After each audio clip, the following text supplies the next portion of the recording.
Thank you, Mr. Mulcair. The first response to you goes to Elizabeth May. Thank you. Mr. Mulcair, with all due respect, that second vote where every single New Democratic Party member voted for the continued bombardment of Libya took place after the mission had changed. The UN sanction and approval was for responsibility to protect civilians in Muammar Gaddafi's Libya from Muammar Gaddafi.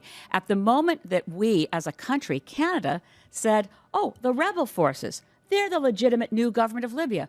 We did that knowing full well those rebel forces included al-Qaeda. I was the only member of parliament who voted against continued bombardment because it seemed pretty clear to me that with a peace offer on the table, we should take that ceasefire and see if it would work.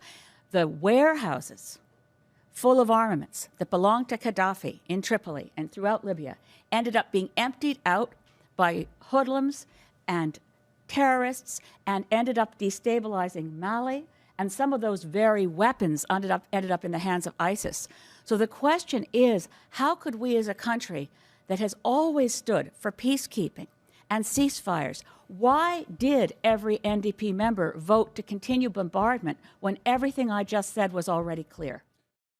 And if you're prime minister, you have to be able to make these kinds of decisions. But it's a tricky area. It's murky, and the question of who's our enemy and who's our friend. We're bombing in Syria. We don't have permission from Bashar al-Assad, although when you first said, Mr. Prime Minister, we'd wait for his permission, that was pretty strange because he's a butcher. The civil war that's been waging in Syria has caused massive humanitarian crisis, loss of life, 4 million Syrians who've taken refuge in other neighboring countries. We stood back and didn't do anything while that was going on. That wasn't ISIS murdering people. That was a civil war where the Sunni and the Shiite and the factions within the Muslim world are slaughtering each other, and ISIS is taking advantage of that. Are we on the side of Bashar al-Assad now? Are we going to help bomb ISIS, which we used to?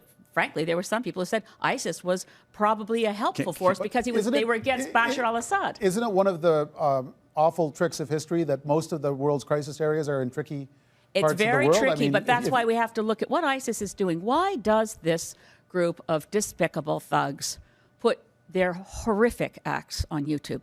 Because they want to draw us into the region. They are following a very ancient and not official text of their which they claim is essentially a Muslim book of revelations that will lead them to certain results, but only if infidels are in the right place at the right time for them to attack. So we are actually doing what they want when we go in with bombing missions. One more question to Mr. Mulcair, who got my first question about a different part of the world. When it comes to the operations of government, the operations of security agencies, I don't think those things should be politicized or done by politicians. I think they should be done by experts and by judges who protect our rights, and that's what's being done. There is no expert oversight of C-51. There's no oversight at all. And if you listen to security experts, and I urge anyone watching to go online and find the evidence of Joe Fogarty, who is an MI5 agent from the UK doing liaison intelligence work with Canada. This C-51 Anti-Terrorism Act makes us less safe. It is not confronting terrorism. It is very likely to make us less able to disrupt plots while at the same time eroding our freedoms. And under Joe Fogarty's evidence under oath was that this legislation is dangerous, and that when asked by contacts and colleagues in the UK, is there anything Canada is doing that the UK should emulate? He said, absolutely not. They're sitting on a tragedy waiting to happen. C-51 does not do the things the Prime Minister just said. This legislation fails, as Mr. Mulcair said, to bring in any efforts, which the UK have brought in their legislation, to confront the risk of radicalization. We can abort terrorist plots without C-51. We got the 18 in Toronto. We arrested young people who were about to leave Montreal. That was all before C-51 was passed. C-51 creates a secret police under CSIS with no reporting requirements to the RCMP, none.